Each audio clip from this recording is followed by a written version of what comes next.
भाई आज सदाबहार एक्टर देव आनंद की 12वीं पुण्यतिथि है। हिंदी सिनेमा के इतिहास में देव आनंद पहले एक्टर थे जिनकी लड़कियों में सबसे ज्यादा फैन फॉलोइंग थी।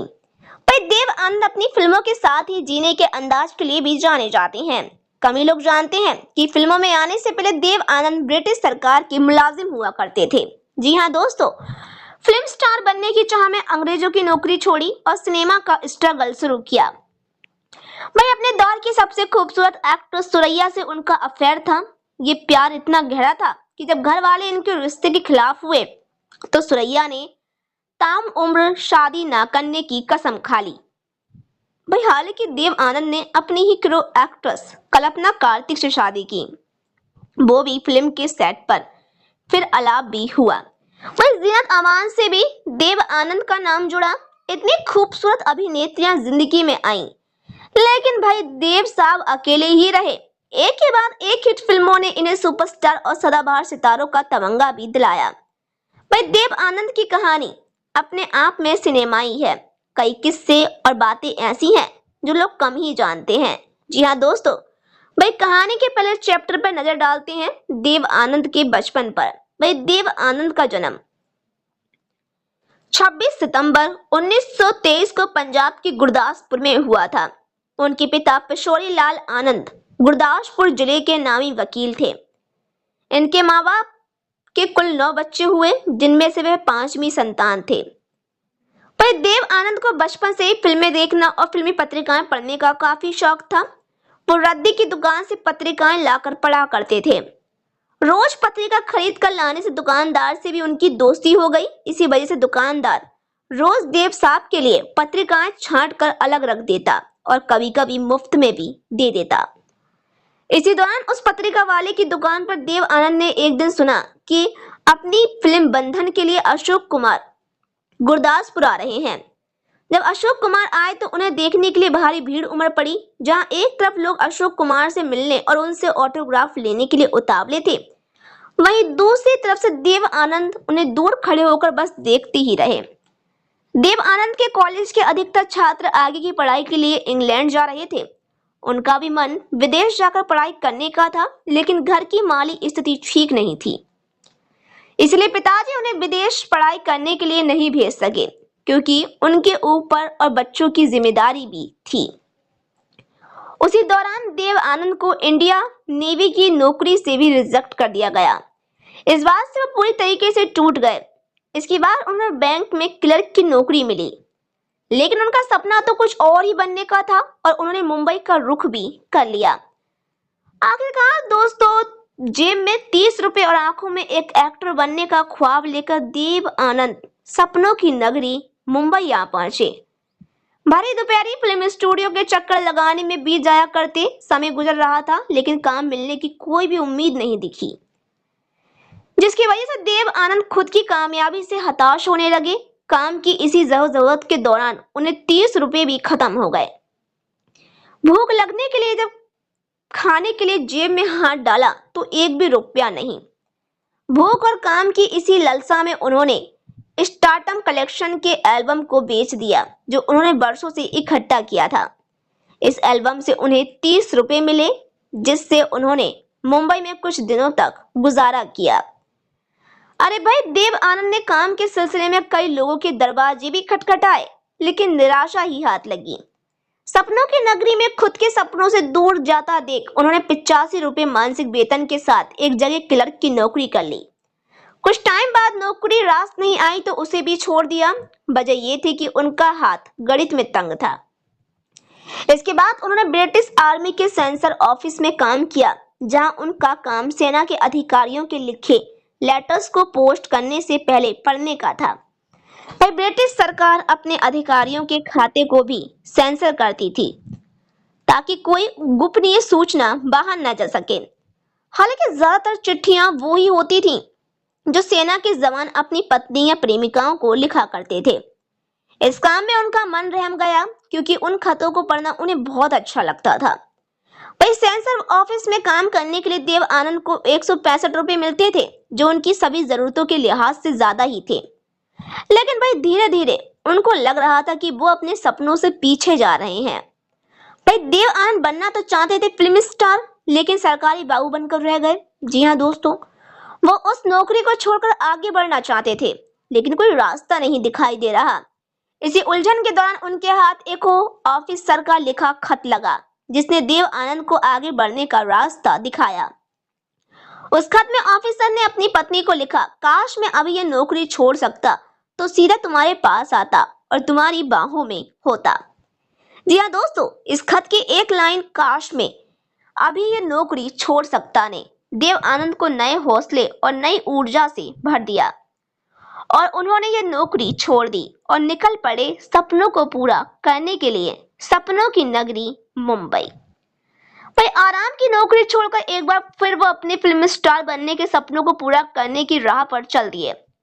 उसी दौरान लोकल ट्रेन में एक मुसाफिर ने बताया, भाई प्रभात फिल्म कंपनी अपनी आने वाली फिल्म के लिए एक सुंदर नौजवान की तलाश कर रही है। अगले ही दिन देव साहब पहुंच गए फिल्म कंपनी, जहां उनकी मुलाकात कंपनी के मालिक बाबू राव से हो पाई। बाबू राव पाई उनकी बातों और उनके बेबाक जवाब से बहुत ही प्रभावित हुए और कहा कि कल आकर पीएल संतोषी से मिल लेना। फिर अगले ही दिन उनकी मुलाकात पीएल संतोषी से हुई।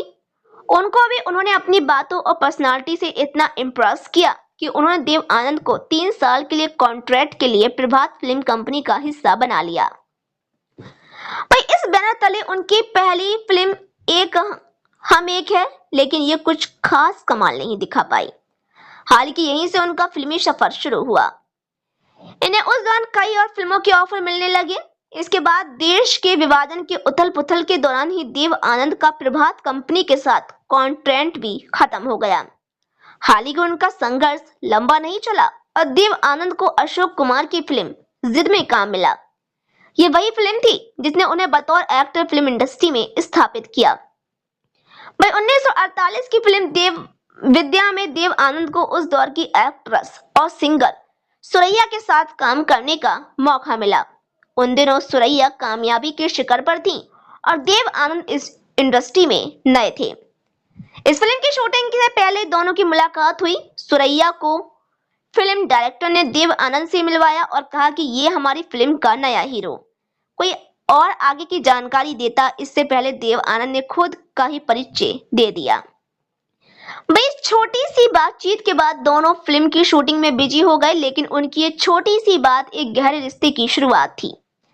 फिल्म की शूटिंग के दौरान ही देव आनंद और सुरैया एक दूसरे को पसंद करने लगे। सेट पर दोनों को एक दूसरे की तलाश रहती। दोनों ने एक दूसरे का नाम भी रख दिया। देव आनंद सुरैया को नौजी बुलाते थे और सुरैया उन्हें स्ट्रीप। दोनों का ये खूबसूरत रिश्ता परवान चढ़ा ही था कि बात सुरैया की नानी को पता चल गई और उसके बाद इस रिश्ते का अंजाम कुछ यूं हुआ। वही सुरैया अपनी माँ, मामा और नानी के साथ रहती थी। शुरुआत में देव आनंद उनके घर डिनर पर जाते थे, लेकिन जब नानी को दोनों के रिश्ते की भनक नहीं थी तो उन्होंने देव आनंद पर आने की पाबंदियां लगा दी। नानी को ये बिल्कुल भी मंजूर नहीं था कि सुरैया की शादी किसी और धर्म के लड़के से हो। इसी वजह से वो इस रिश्ते के सख्त खिलाफ थी। 1950 में देव आनंद और सुरैया के साथ में 2 और फिल्में सनम और जीत साइन की, लेकिन दोनों ही फिल्मों की शूटिंग के दौरान सुरैया की नानी उनके साथ थी। साथ ही दोनों के रोमांटिक सीन्स पर भी डायरेक्टर से हटाने के लिए कहती थी। दोनों की बात करने पर भी नानी ने रोक लगा दी। इसीलिए दोनों खत के जरिए बात किया करते थे, लेकिन खत का ये सिलसिला भी शूटिंग के बाद खत्म हो गया।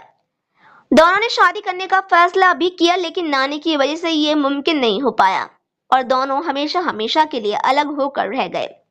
इसी वजह से सुरैया कभी भी अपने परिवार के खिलाफ जाने का हौसला नहीं जुटा पाई और उन्होंने ताम उम्र भर जीवन बिना शादी के बिताया।